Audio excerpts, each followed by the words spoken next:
प्राचीन काल में बहुत ही धनवान व्यक्ति रहता था। उसके दो पुत्र थे। उसका ज्येष्ठ पुत्र बहुत ही बुद्धिमान था।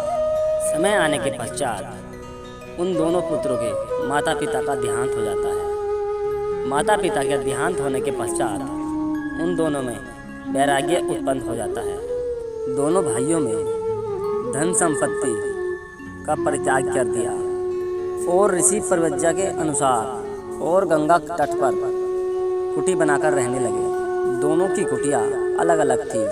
बड़े भाई की कुटिया गंगा के तट के ऊपर थी, जिस पर छोटे भाई की कुटिया नीचे की तरफ थी। दोनों कुटिया के बीच काफ़ी फासला था। उन्हीं दिनों के बीच वहाँ मणि नामक नाव का राजा रहता था। वह अपने आश्रम से निकलकर ब्रह्मचारी का रूप बनाकर आसपास के क्षेत्रों में घूमा करता था। वह रोज निकलता और घूम घाम कर वापस अपने महल में आ जाता था। एक दिन वह छोटे तपस्वी की कुटिया पर आया और उन्हें प्रणाम किया।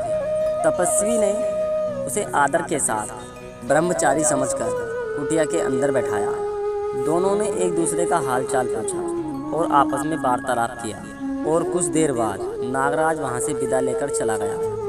दूसरे दिन वह फिर आया, थोड़ी देर वार्तालाप किया और फिर चला गया। इस प्रकार दोनों में वार्तालाप बढ़ता गया और वह रोज रोज उसके पास आने लगा। दोनों में गहरी मित्रता बन गई थी, जिससे नागराज निकलते समय अपने फन फैलाकर उससे गले मिलता था। तपस्वी को यह रूप देखकर नागराज से डर लगने लगा। डर के मारे वह खाना पीना भी ढंग से नहीं खा रहा था। वह बहुत दुखी रहने लगा था और वह बड़ी दुर्बल रहने लगा था। दुर्बलता के कारण उसका सारा शरीर काला पड़ने लगा था। उसकी आंतें सटकर पेट में चिपकने लगी थी। उसका चेहरा एकदम कुरूप हो गया था। एक दिन वह टहलता हुआ अपने बड़े भाई के पास गया। बड़े भाई ने उसकी यह दशा देखकर बड़े भाई ने उससे पूछा, तात, तू इतना दुर्बल क्यों होता जा रहा है? क्या कोई परेशानी है? तेरे शरीर की दशा बड़ी ही बुरी हो गई है। छोटे भाई ने बताया, मेरे पास नागराज ने तपस्वी का भेष भरकर आना शुरू कर दिया। वार्तालाप होने लगी, विश्वास बढ़ गया। अब वह रोज आने लगा और वह जाते समय अपने असली रूप में आता था और मेरे शरीर से लिपट जाता है और अपने फन को मेरे सिर पर झुलाता है। मेरा अनिष्ट तो कुछ नहीं करता, किंतु मेरा खाना पीना हराम हो गया है। मैं उसके डर से सूखता जा रहा हूँ। अपने छोटे भाई की यह बात सुन उसने कहा, क्या उसका आना तुम्हें अच्छा लगता है? छोटे ने कहा, नहीं। फिर बड़े भाई ने पूछा, जब वह तुम्हारे पास आता है तो कौन से गहने पहन के रखता है? छोटे ने कहा, मणिरत्न। फिर बड़े ने पूछा, मांगना सबको बुरा लगता है।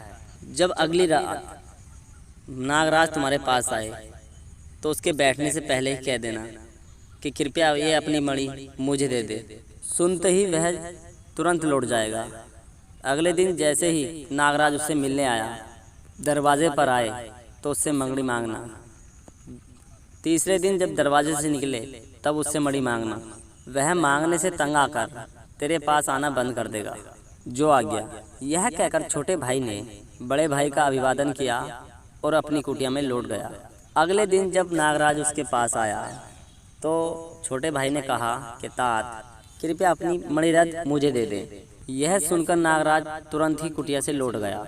अगले दिन जब नागराज आया और दरवाजा खटखटाया तो उस तपस्वी ने कहा कि तात, कृपया आप मुझे मणि दे दें।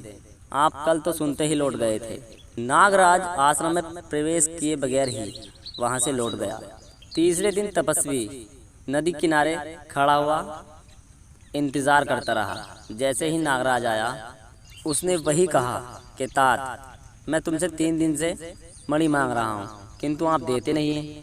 क्या बात है? दूर खड़ा नागराज उससे बोला कि तात, इस मणिरत्न के वजह से ही मुझे ऐश्वर्य की प्राप्ति होती है। तुमने याचना करने की हद कर दी। तेरी ये याचना मुझे उस प्रकार लग रही है जैसे कोई युवक पत्थर पर तेज की हुई तलवार को किसी को मारने के लिए डराए। तेरा मणि मांगना मुझे दुख देता है। मैं ये मणि तुझे नहीं दे सकता और आज से मैं तुम्हारे आश्रम में नहीं आऊँगा। इतना कह के नागराज ने जल में डुबकी लगा दी। तथा कभी फिर बाहर नहीं आया।